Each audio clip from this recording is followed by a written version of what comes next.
Sure. There's a new gentleman on the screen. For me, he's top left. He's Danny from Angelos Pizzeria in Philly. Danny, you there? I'm on. Can you guys hear me? Oh, we hear you loud and clear. Oh, good. What's up, everybody? Danny. How you doing? We're doing great. We are super excited to chat with you.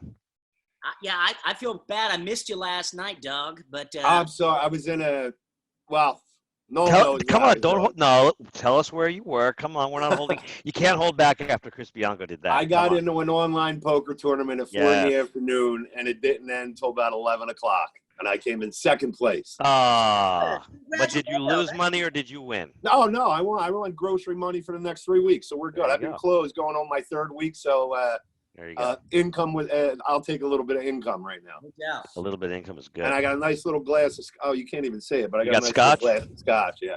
Beautiful. So Danny, welcome. Are we live right now? We are. I mean, what you're seeing live, is, man. Yeah, we're definitely live. So we've got a big cast of characters here. There's what's interesting is that there's a lot of us a few of us are on video, but a lot of people are just kind of watching. I see Dan Ricker over there, and Adam Kuban's still watching. Lance Roberts. Shout out to Mike Rickerts, just hanging Justin from Apollonia's, Jim Leahy, Peter Reinhart. Oh God. Keith is there. Matt Lyons is watching. I got no business being here. No. It's not like that. No, but here's the thing. None of us have any business being here, right? When you come right down to it. But what I think is interesting is that we all have these interesting stories to tell, and I'm most excited to have you here because I think your story is outrageous. I feel like like so many of us, you're kind of an unlikely character to be where you are, but in a lot of ways, it just happened, and you forced it to happen, and you're here because you deserve to be here. Well, it's for a good cause. That's why I agreed. That's not what I'm talking about. All right, it is for a good cause. That's true. So, so tell us. We know where you are, but tell us where you started, and I want to understand like how you got here. So, take us back to the beginning. Did you start out in pizza? No. I've only been doing pizza since 2013. Although obviously I've loved pizza all my life. My parents had a pizza shop in South Philly when I was a kid. They sold that when I was 13 because the neighborhood got real bad where it kept getting held up at gunpoint, and that was it from my father. So he got rid of it, and I kind of coasted through my teenage years. Then my father died, and I kind of went sidetracked a little bit and went a little nuts like most young kids do. And I happened into the bread business and fell in love with it, and then it just turned into pizza, and I'm here now. But like I tell everybody, I like making pizza and I like making sandwiches, but I love making bread. There's something so primal, so spiritual about taking flour, water, salt, and yeast and nurturing it up and baking it, well, shaping it and baking it, and that final product when it comes out of the oven, the smell, the sight, the sound of it is for me, it's like when my soul's at peace. So. But I don't know how to make money making bread, so I got to make pizza and sandwiches. I love it. Now, when you say you don't know how to make money making bread, why do you say that? Well, I had a bakery for 7 years, and it was just a financial nuclear bomb. It took everything I ever saved, everything I ever worked for, and we were on the brink of bankruptcy, and that's how I wound up into pizza. And how did you even get into bread to begin with? I mean, after you got lost in your 20s or whatever. Do you want me to tell the whole story? I do. I mean, that's why we're here. I mean, people have time right now. This is the time to do it. I'll try to make it as fast as possible. So we got I went plenty away of time. to Miami. Come on. I wasn't doing nothing around here. My buddy was going. He was in Rutgers Law School in New Jersey, and he was going to be a sports agent. He was going to Nova University in South Florida to be a sports agent. And he said, "You want to move to Miami with me?" And I'm like, this was like 93 maybe. Yeah. And I'm like, yeah, I ain't doing nothing around here. And at the time, Johnson Wales had just opened a campus in North Miami Beach. So I enrolled in cooking school over there. I only made it like 3 months. I apprenticed for Alan Susser. And once I realized like school was bullshit, that I just wanted to work and do my stage with Alan and everything. And then I did my time out in Miami, and I was coming back to Philly. And I was waiting to stage at Lebec Finn, who at the time in the 90s and the 80s was one of the best restaurants in the world, I think, definitely in America. And my buddy Michael had opened a bakery, and all my friends were working there. Like 15 of my friends were working there. So I was like, hey, I never really learned about bread. I could round out, you know, being a chef and kind of add more tools to my toolbox. And I was hooked from day one, man. I was just really hooked. It took me in, and that's kind of where my path went. It didn't really go in making bread. Like I was a bread packer, and you can imagine 15 good friends working overnights. I mean, we had a ball. We would have dough fights and everything. And at the time, I wasn't real serious about the process of bread. But like I told you last night, the story, there was this old guy, Tony, who used to come in, who was a jobber, who is an independent bread broker. So if you have, wherever you are, let's say you're in Philadelphia and you have a restaurant, you want a particular kind of bread. Well, I go and I'm doing business with 10 different bakeries. You tell me what kind of bread you want. I bring you samples from a bunch of them bakeries, and then we go from there. You might get rolls from one bakery and baguettes from another, and so on and so forth. So we used to, this guy was an old guy, came in with a piece of shit truck every morning at like 4 a.m, and we would load his truck for him. You know, he was a nice guy. And one time, it was one of the summer holidays, like Memorial Day or 4th of July weekend, whatever it was, and he invited us to his home in South Jersey, which people don't know, South Jersey is literally, I mean, South Philly and South Jersey are connected or just apart by the Delaware River. Like from where I live in South Jersey, I'm 10 minutes from my shop in Philly. So this was before Google Maps and cell phones and all this stuff. This was probably like 96, 97. And, you know, we followed a map. We go to his house in Mount Laurel. And Mount Laurel is like a pretty affluent town. It's where Randall Cunningham lived and all the Eagles lived. A lot of the Phillies lived there. So we pull up in front of this giant, giant, giant house. And we're like, there's no way this is his house, you know. And I see his van in the driveway. His garage doors are up and his van's in there. So it's this like monster house. And we go in and, you know, I had a couple beers. And I said to Tony, you know, because he was a cool guy. And I was like, yo, what do you do for a living? And he's like, what do you mean, what do I do for a living? You see what I do? I deliver bread. And I'm like, well, what's your wife do? You know, I figured maybe she was rich. She was young and good looking. And he's like, my wife don't work. She stays home. You know, she takes care of the kids. And I'm like, you got all this from delivering bread? And he's like, yeah. And I'm like, I called Michael, my buddy who owned the bakery. I'm like, listen, I want a bread route. And he was like, all right, I'm selling one. I got one in Delaware County. You can have it for $100,000. $100,000. I don't even have $1 to my name. So I said, do me a favor, give me some samples. I'm going to start my own route. Now, at the time, nobody was bringing good bread from South Philly into South Jersey. So that's what I did. I went around to all the delis and supermarkets in South Jersey and started showing them samples. And then I started in my car out of my trunk. And then I got some really good stops and I made a little money. I bought a bread truck and then the rest was history. And then I opened a little sandwich shop too at the time, but it was only open 2 days a week, Tuesdays and Saturdays. It was in this like flea market. And so I did that 2 days a week, which was really 4 days a week because Monday was prepping all day and Friday was all day prepping for Saturday. But even there, like there was no grill. This guy bought it for his daughter. She met a lawyer and got married. She didn't want nothing to do with that shithole. So I got it real cheap. And there wasn't a grill. This guy used to bake sausage in his house and bring it in and put it in steam tables and serve like sausage and pepper sandwiches like that, like out of a steam table.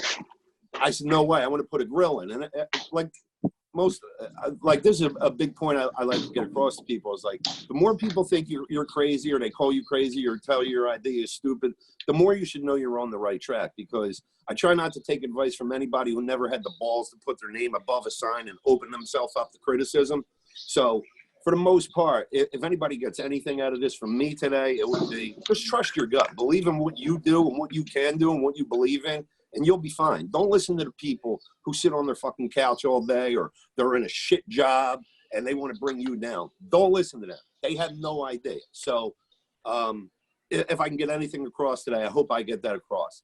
The more the people call you crazy, the more you should know you're on the right track. So I put a grill in it, and everybody would tell me, Dan, this place has been here 7 years. If people wanted cheesesteaks, somebody would be doing cheesesteaks. Nobody does cheesesteaks here. And I'm like, nah, I'm going to do cheesesteaks. Well, long story short, we went from doing 30 dozen rolls a week when I first bought the place. After I put in the grill, I sold it 7 years later. We were doing 400 dozen rolls a week just in sandwiches. So people did want cheesesteaks. You know what I mean? And then I sold that.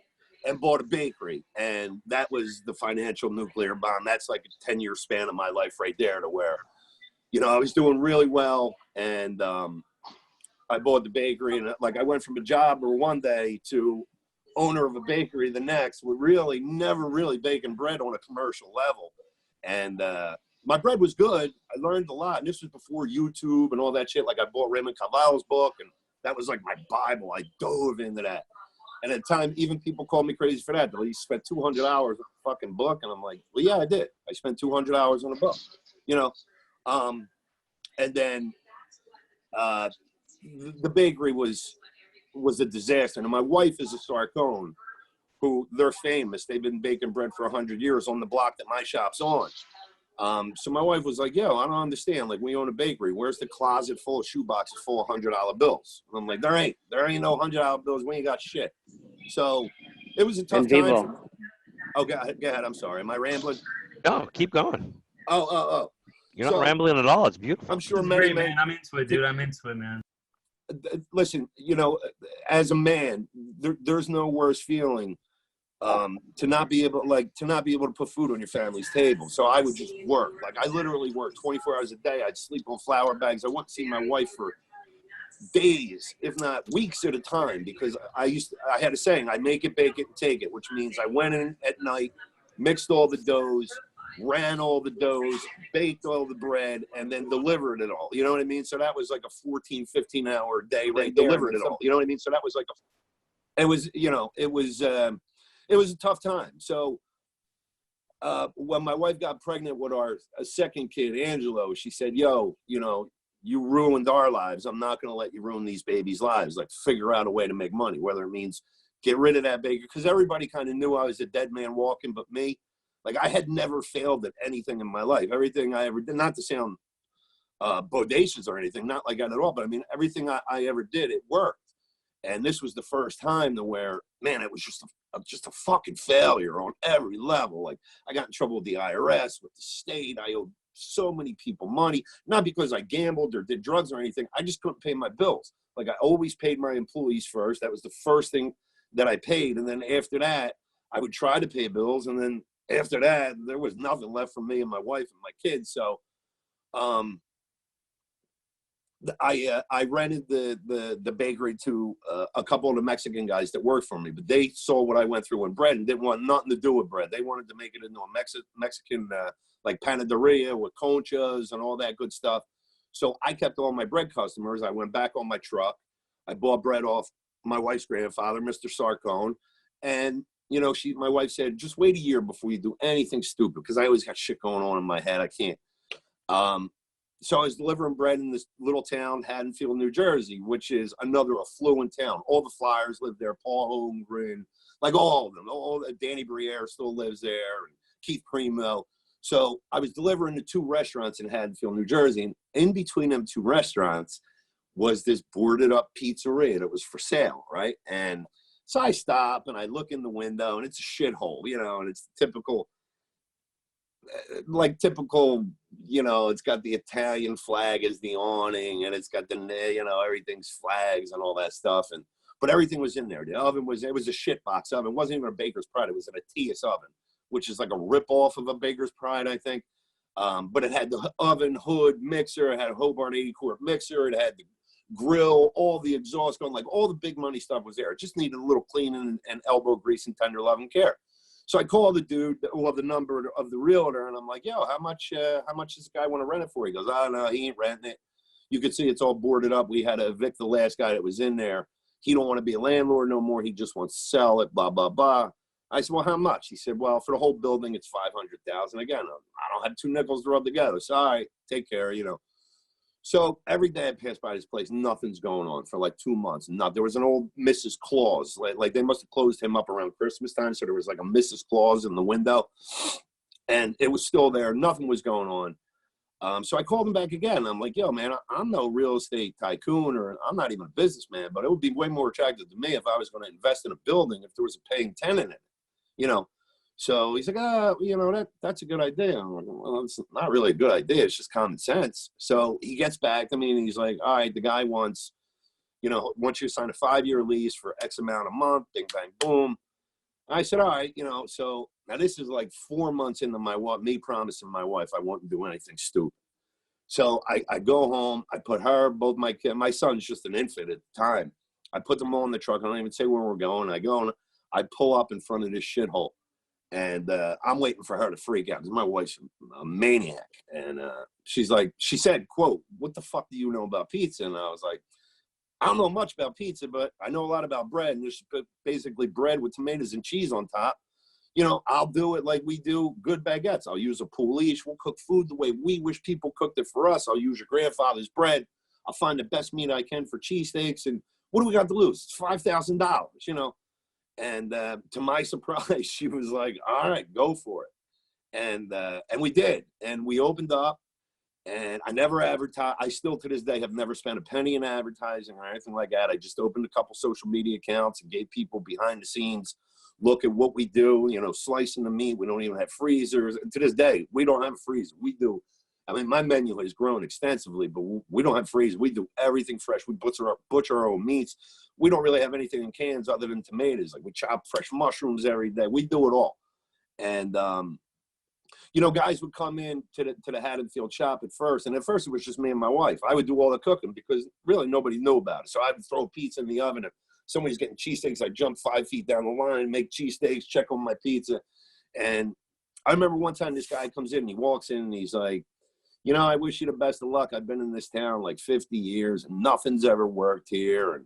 But I'll give you a try anyway. And, he got a large cheese pizza. And I cook everything well done because that's how I like my pizza cooked. So that's how I cook pizza, And we didn't know how these people in the suburbs would take it, And the weirdest thing, he leaves with the pizza. He says, good luck, you're not going to make it.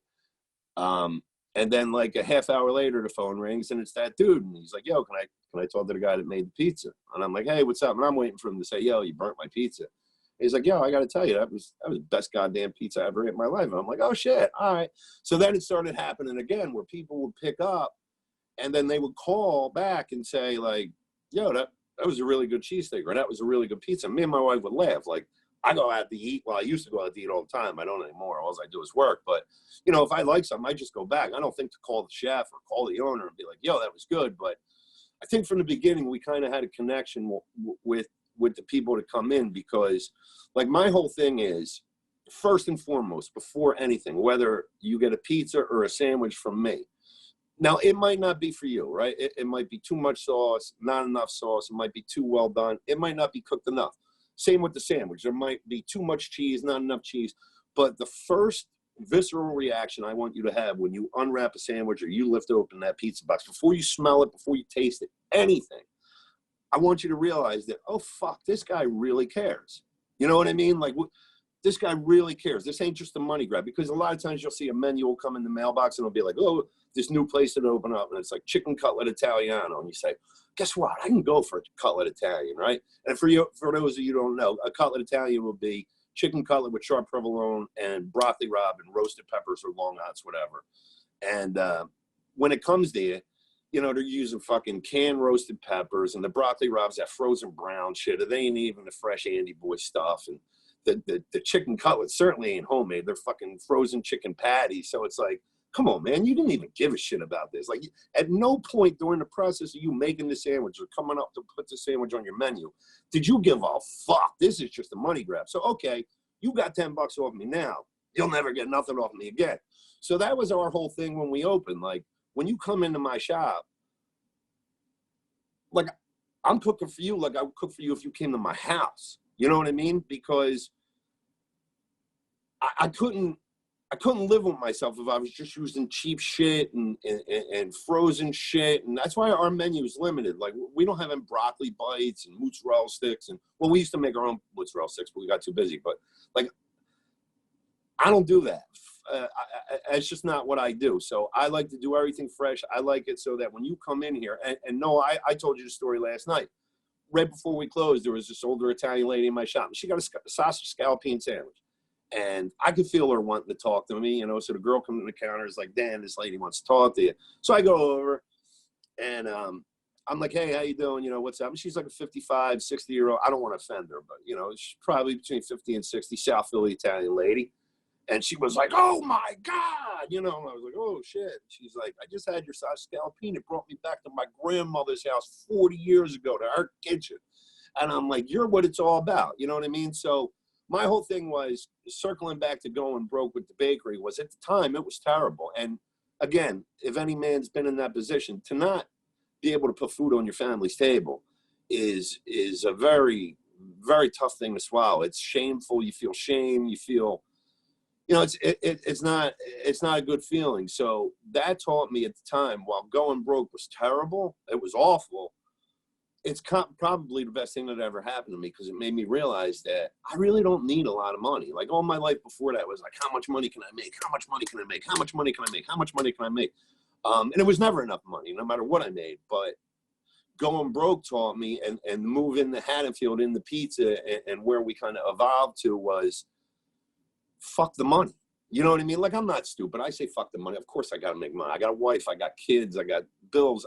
I get all that. I got to make money. But money is just now a byproduct of the work I do. It's not first and foremost of, like, we don't add shit to the menu and say, oh, we're going to make a ton of money. Like, even people who, listen, I don't know what I'm doing. I really don't. I'm just some dude who figured out how to make bread, turned it into pizza, and then people liked it. But I have no formal training. I have, like, I'm listening to Chris talk before me, and this is a guy with knowledge. I don't know shit. Like, chefs come in, they're like, oh, that chicken cutlet sandwich, how do you recipe cost that? I'm like, recipe cost it? We make it, we look at it and go, I'd pay $10 for that. It's $10. I don't know what I make on my sandwiches. I don't know what I make on my pizza. I just make stuff. And hopefully at the end of the week, my accounting goes like this. Here's what we took in. Here's what I spent. The rest is for us. Hopefully the rest is for us. That, you know, what I spent and what I took in is higher than what I spent. And luckily for us, it's worked. So that's kind of how we evolved into where we are now. And I think that kind of gravitates to people. Like, you know, we fuck shit up all the time. We get people's orders wrong all the time, you know. And I found that instead of being standoffish with people, especially I learned it in Haddonfield, like, you know, people will call up furious, you know what I mean? Yo, you forgot my soda, or you put onions on a sandwich. It wasn't supposed to have onions. And I'm not, you know, the best thing for me is just to be honest. Yo, I ain't trying to fuck your day up. Really, I'm trying to give you 5 to 10 minutes to forget about all the bullshit and enjoy a nice meal with either where you're by yourself or you're with your family. So listen, the meal's on me. Next time you come in, your entire meal's on me. You can invite all your aunts, uncles, cousins. I don't give a fuck. It's all on me. And then you find that people ain't ready for that. It disarms them right away. And they're like, oh shit, what? Like, nobody does that. Well, we do it. That's what we do. So I had like a little route in my Haddonfield shop where we would know like what we fucked up all night long. And I would take the people's receipts. And if it was the delivery, I had their address, and I'd leave their money in their mail. And I'm sure there's people out, well, they're probably not watching this, but they'll tell you, I would leave the cash in their mailbox. So when they woke up the next morning, their refund was there. And then, you know, when they called back there, and most of the times people didn't even want it. They were like, what the fuck? This guy's crazy. But, again, another thing I hope to get through is, like, you know, if you want to be successful in this business, or probably any business in life too, just be honest with people. You know what I mean? Like, if you fuck up, own it, and tell them, like, we ain't trying to fuck your day up. Believe me when I tell you, the last thing we want to do is fuck your day up. We want to make your day, you know, the 5, 10 minutes or 15 minutes, whatever you're eating. We want you to enjoy it. You know, we don't want to be a source of any aggravation for you, but, you know, sometimes mistakes happen and you got to own them. So that's it. And then my landlord was a douchebag in Haddonfield. We kept getting floods. We had to close for a month. We had black mold, and we're like, I'm not a problem tenant. Window breaks, I fix it. Toilet breaks, I fix it. All we asked for was a clean, safe environment to run a food business, or you could have been a retail business. It still wasn't safe. And he would not fix it. And, you know, I know what he thought when the lease was up. Like, there's no way this fucking guy is crazy enough to leave this thriving business with nothing. And he was wrong. I was crazy enough, and we did. We fucking left and moved over to the city, and it's been pedal to the metal ever since. So that's kind of how I wound up here. So far, by the way, this is amazing. Huh? This has been my favorite interview so far. This is great, man. Oh God. So and now here, like, So in my bakery, I had this old Reed 40-pan oven, revolving oven, and I fucking hate it. Like everything we had in that bakery was literally from the 40s. Nothing had changed in that bakery. The place was just falling down. And I had always dreamed of this Pauline bread oven, the Drago, but I never made a penny there in almost 8 years, so I could never buy a new oven. And so the first thing when I knew I was moving to Philly, I said, I don't give a fuck. I'm getting that oven. I want to make my own bread. So, and listen, nothing against my in-laws' bread. They make beautiful bread. They've been around 100 years. They got 100. I'll take you for a tour when you come to Philly. I do them on my Instagram stories, and people go fucking nuts. I do a tour of Sarcon's Bakery, which is basically a fucking time capsule. Nothing's changed there since the 40s. They got 100-year-old brick ovens that are 20 feet deep by 40 foot wide, 2 of them side by side, oil burned underneath the hearth. So they could literally, it's not like a dark oven where you got to fire the flame into the chamber and then stop the flame and wait a couple hours for the heat to settle. There are chutes under the hearth, and they are, I mean, they are just, I'll make sure I do an Instagram video of them for everybody, because everybody goes nuts with them. But they make beautiful bread, but I love making bread. I just love making bread. So, you know, everybody always asks me, your in-laws are 3 doors down. They got great bread. Why do you fucking break your balls and go in at 5 o'clock in the morning and make all that bread and then work all day, all night long? Because I love making bread. And I mean, that's it. I love making bread. So I scored that Pauline oven, and everybody again was like, "You're fucking crazy! It's a bread oven. It's humongous. Why would you need that big oven?" But I didn't listen to them, and I couldn't be happier with the oven. I mean, listen. Truth be told, that oven is tough for the volume of pizza we do. Like, them ovens are meant to be loaded with bread, doors closed, steam it up. When the bread's ready, you open up the doors, take the bread out. You know what I mean? It's not meant to constantly open and close the doors and open and close the doors, but we're managing. And I wouldn't recommend it for anybody who just wants to do pizza. But if you want to do bread and pizza and really, I mean, you know, but you got to love bread. It's not like, you know, you don't just go in and the bread's made. Like, it's a process, and it's a lot of work doing what we do. But it's worth it in the end, because, you know, before, when people would say, oh, your sandwiches are good. Well, you know, I didn't raise the cows for the cheesesteak. You know, we sliced the meat. I didn't bake the bread. So, I mean, we put it together, but any jamoke can put a cheesesteak together, right? But now when people say, I like your sandwich, well, that's goddamn right. That's my fucking sandwich. It's the only place in the world you're getting this bread. Not that it's, you know, world-class bread or anything, but the sense of pride that I get that pretty much everything in that sandwich has my hands on it. I mean, not like, you know what I mean? But it's just, we made it. So you're not getting that down the street. You're not getting that around the corner. So I take a lot of pride in that. So for me, it's all about my legacy, right? Like, my kids are my legacy, but like, I tell this story. My father died when I was 16, and I was real close with my father, of course, right? My father was my hero. And all of a sudden, he left for work, had a heart attack, he was fucking dead. My father took me to 1 million Eagles, Phillies, Sixers, and Flyers games throughout my childhood. And I couldn't tell you one of them games, what the score was or who they played, but what I do remember, one of my fondest memories are going to Tommy DeNick's roast beef and pork before we would go into the stadium, and he would say, get ready for the best roast pork you ever ate. Or going to Nick's roast beef and say, get ready for one of the best roast beef. Or going to John's roast pork and getting a John. Like, I remember the food and the places we went. They're the dearest memories I have of me and my father. I mean, I have other sentimental memories, of course, but if one day some kid is missing his father, or some girl is missing her mother, whoever it is, if they could say 20 years down the line, 10 years down the line, 50 years down the line, remember that fucking crazy guy on 9th Street, Angelos? I miss going with my father. Me and my father would go there and get a cheesesteak or a cutlet sandwich or a pizza or whatever. That's really what it's all about, you know? So when I say fuck the money, that's what I mean. Like, my legacy, I want it to be more of being in people's memories, of being, you know, something sentimental to somebody somewhere. And it doesn't have to be that. I don't mean to be morbid, but for me, in my personal experiences and missing my father, the things I missed the most were sharing meals with him. And they weren't fancy meals. They were roast pork sandwiches and cheesesteaks and pizza and whatever it may be. So if one person says that about me in the next 20 to 30 years, then fuck it, I won. In my life, anyway. So. Absolutely. That was beautiful. Thank you. That was awesome, man. That was awesome.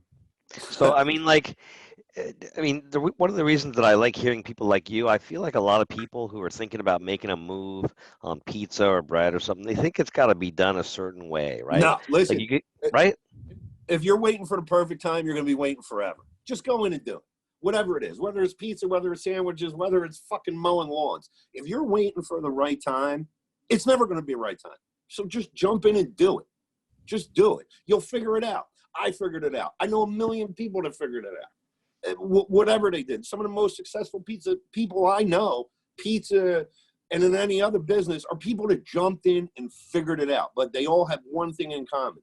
They believed in themselves and didn't let anybody else tell them or coax them into not doing something. So when you listen to other people, like, don't get me wrong, I listen to a lot of people, but people I respect, people who are where I want to be or farther than I want to be. You know what I mean? Like, if you listen to a guy who, like I said before, who is just, or woman who is just miserable in their life, miserable. They hate their marriage. They hate their job. They hate this. They hate that.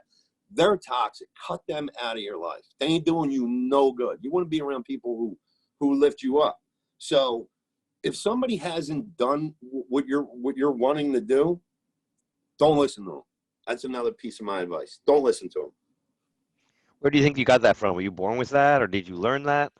I don't know. My mom's always accused me, and she still does, of nobody could ever accuse you of not being self-confident. Like if you told me, yo, build me a rocket, I want to go to the moon, I'll say yes, and then I'll try to figure it out as we go. Now with YouTube, I probably could build you a pretty good rocket. I'll get you there. I don't know if I'll get you back, though. Exactly. What did your dad do for a living?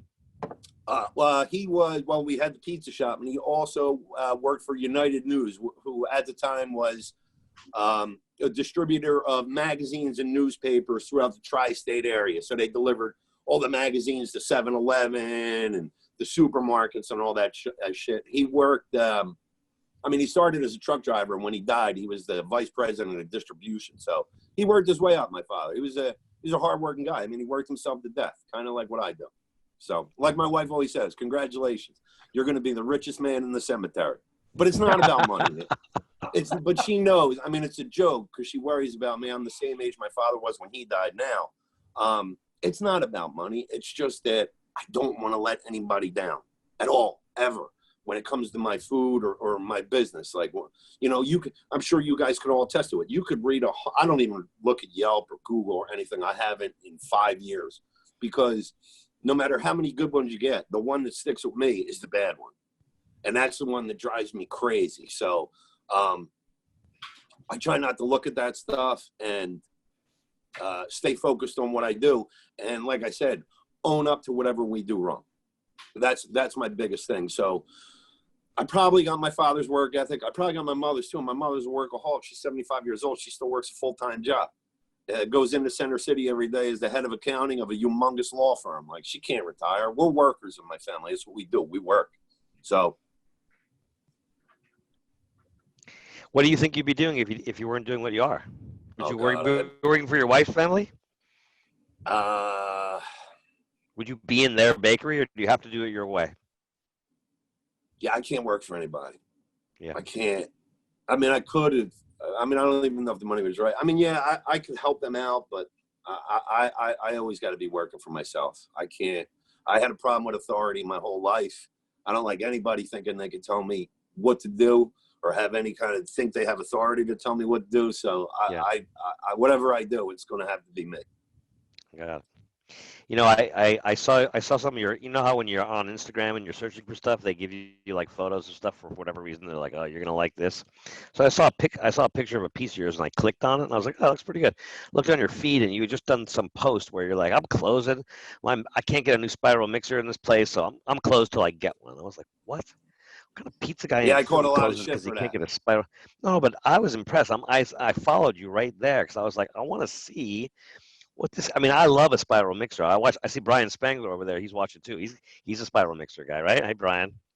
So we understand, but like in pizza and spiral mixers is like, what are you, some kind of, where are you from, Rome? I mean, like, where did you pick up those good habits?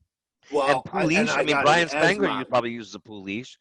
But what are you, some fancy hold pants? on, with the police thing. So real quick. Yeah. 8 years ago when I started and people would ask me about that, and I'd be like, oh, I use a police. And people, 9 out of 10 of them would be like, you make Polish pizza? There you go. Nobody knew what a police was. And now it's the rage. Everybody's doing polices. Mm-hmm. Come on, man. I've been there, done that. I've been doing that since, 15 years ago, thanks to my boy Calhoun and his book. There you go. I got turned on the ESMAC by my. Brian. Wait, do you know Brian Spangler? He's chiming in over there. Do you see him? I'm focused in on. I got to put this so I can see all you guys. Oh, there we go. There's not so many people, but Brian, he's super busy right now. I'm surprised he's chiming in, but he's an old school bread baker just like you. He's up in Portland, and he's doing some of the best pizza in the country. So I just heard him chime in a little bit, so I wanted to introduce you. What place? Pizza Shoals. Oh yeah, of course. I've been following you forever. You use the electric oven. Yeah. Yes, he does. Yeah. Pizza Master. Yeah, I remember one of your posts saying I love electric heat because it's so dry, and I'm like, I didn't know that. So I learned something from you. Yeah. And that was probably you mentioned Calvel, and so you really can you guys fill some of us in who don't know Calvel so well? Professor Raymond Calvel, basically, he was the one who created the autolyse. He actually took baking and formulated the science and identified all the science behind it. And like really, really, really deep. Really deep. Like you buy his book, which is called The Taste of Bread.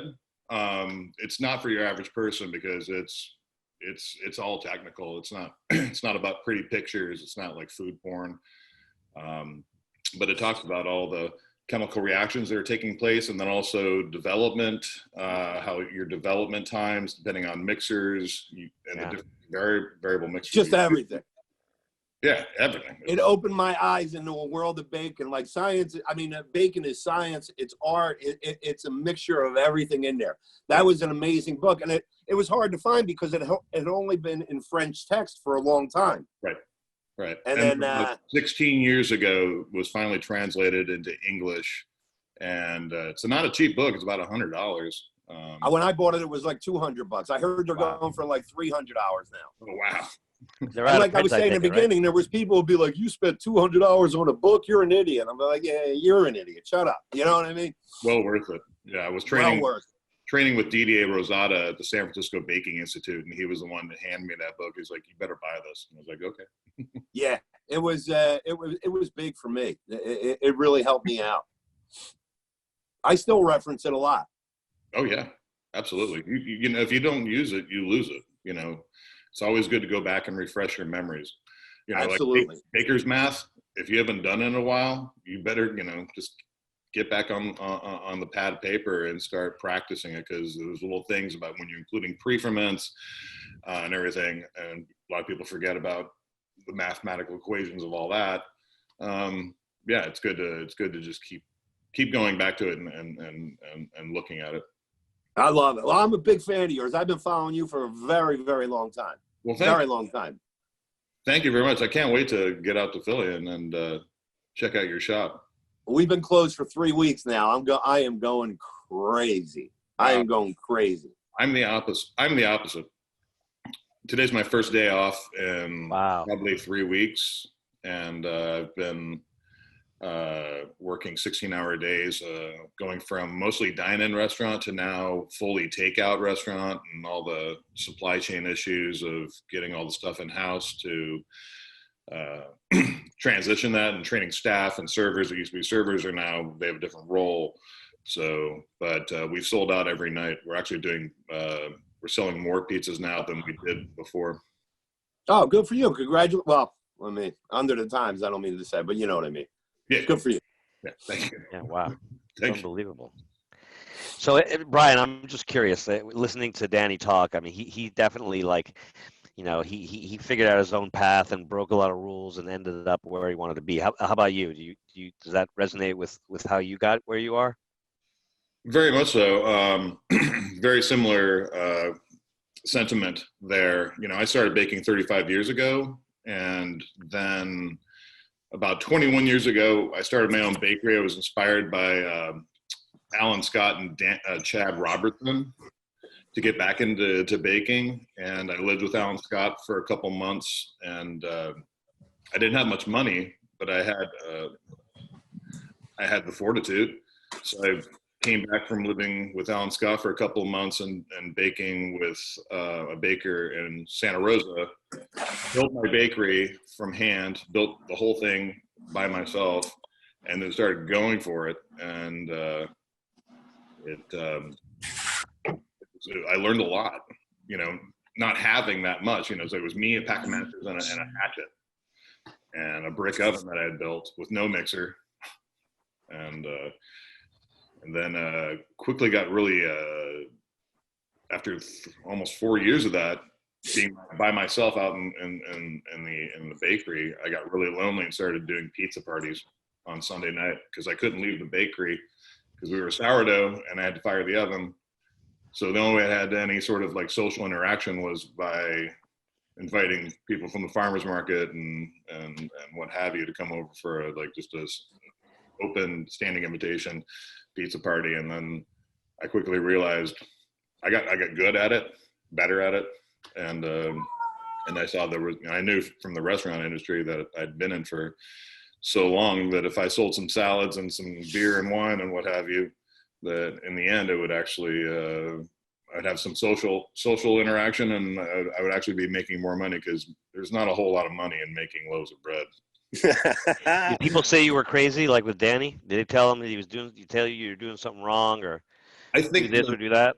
I think that for me it was because I'm Portland, Oregon, where they're used to golden brown pizza with shit tons of toppings on it, and all my family's from as far south as Virginia, as far north as New Hampshire. Pizza is it's more basic. It's made hotter. When people ask me what my favorite pizza is, it's I like cheese pizza, and they look at me like I'm fucking crazy. And everything was on the West Coast was all about just shoveling shit tons of food on top of a piece of garbage, a cardboard plate. Yep.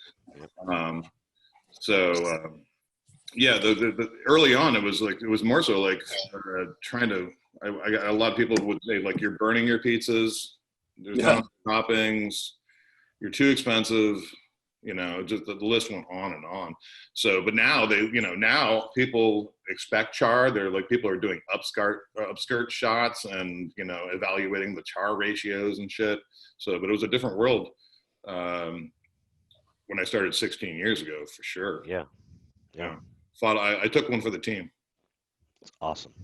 A lot of teams. I'm really enjoying this day. I don't know if you guys know.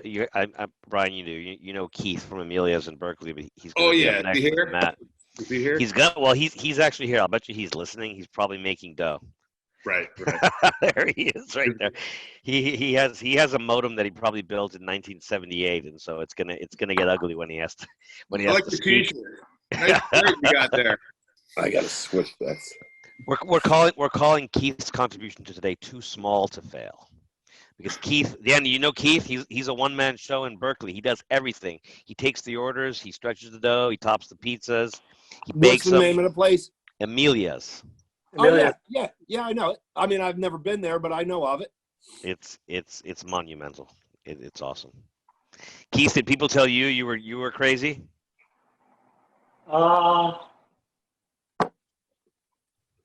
No, it's I had a terrible memory. I don't think so. Me too. Most of my chefy friends were jealous that I could sit here and cook by myself all day. Wow. So Danny had a whole career before. Brian, how about you? Did you have a whole career before you were a baker? No. I started baking when I was 18 years old. Wow. So I started basically my entire life, with the exception of 2.5 years. I've been in the restaurant industry. I've been a bartender, server, busboy. Started baking first job in college in '87, and that bakery I just left the shift and was taken out by the Loma Prieta earthquake. Watched it crumble as I left. And then I started brewing beer, got into the beer business for a while, but no, I got out of baking for a while, but then I got back into it in the late 90s.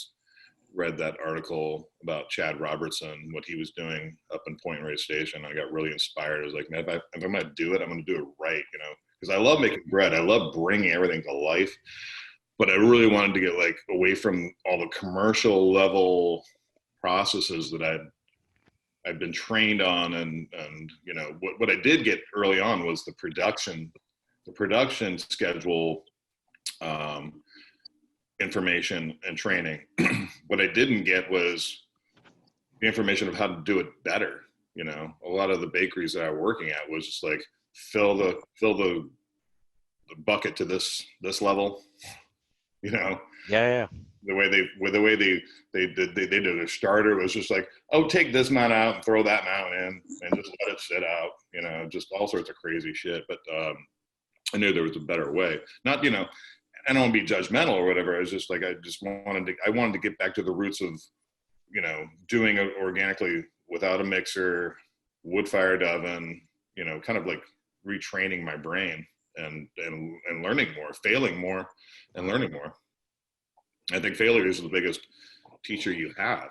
And, you know, that the reason why I feel so blessed with my pizzeria and its success is because those 4 years when it was just me, no mixer, a pack of matches, and a hatchet, I learned everything.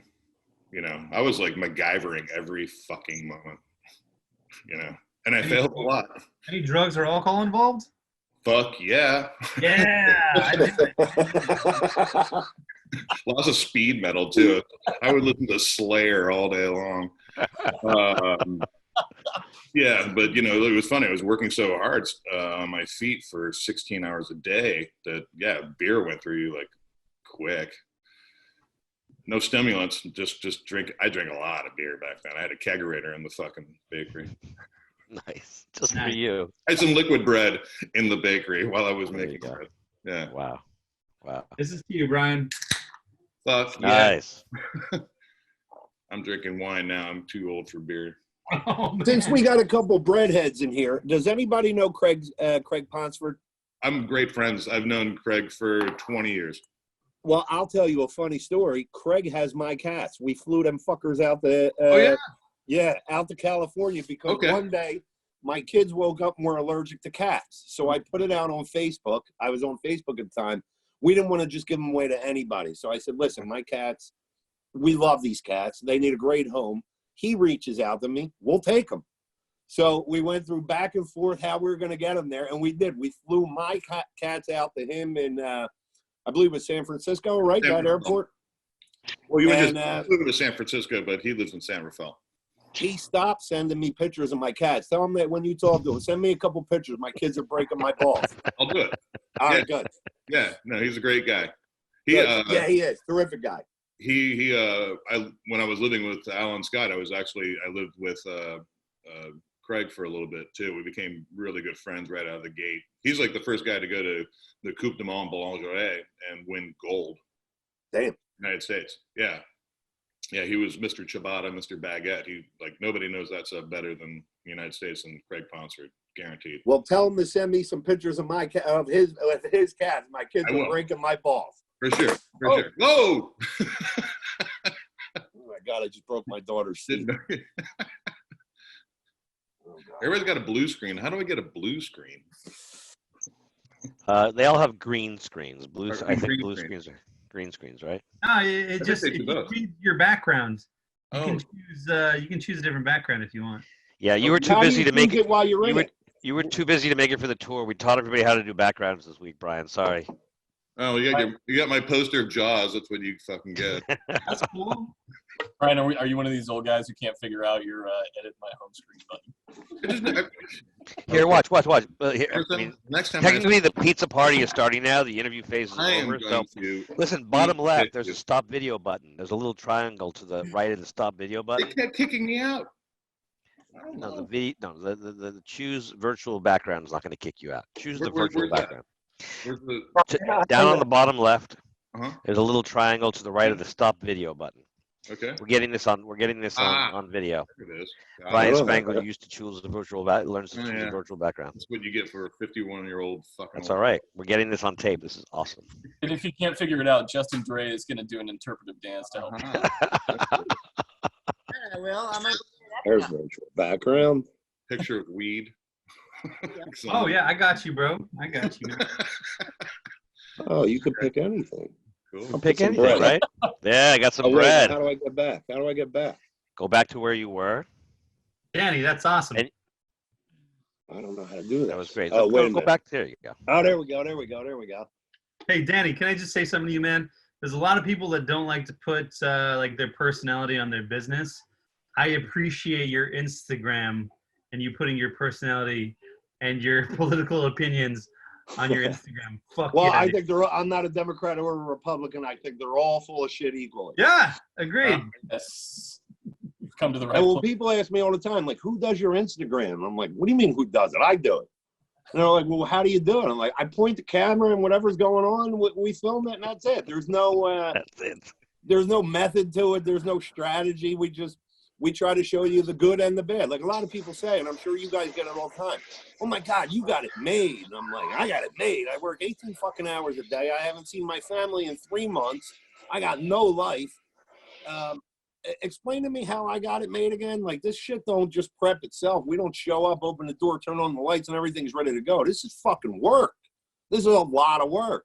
So whoever thinks it's, there's this notion that it's glamorous. And listen, it is pretty fun. You know what I mean? But there's a lot of bullshit that comes along with this lifestyle that's hard work, mentally and physically on you, on your family, on your whole entire life and their lives. So it's not just, hey, I make pizza or I make sandwiches and life is great. There's a lot that goes into it, So we kind of try to show everybody the real truth of what's going on. Mixer fucking breaks.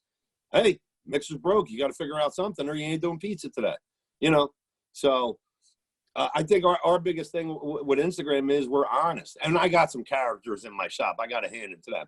But before I go any further with anything, none of anything is possible, whatever you call it, success or whatever, without my crew, man. And that's another thing I would tell people who are going to open places. Be good to your people because it shows in the food. A happy environment shows in your food. If you got people that are miserable, that don't want to be there or hate each other or hate you, man, it's going to be a long fucking day. It's going to be a long life. You spend more time with these people than you do your family. So if you treat them with disrespect or if you belittle them or if you think somehow you're above them, like even my guys tell me all the time, man, I've been to other pizzerias. My boss never worked with me. I'm on the fucking front lines. I'm on that oven, man.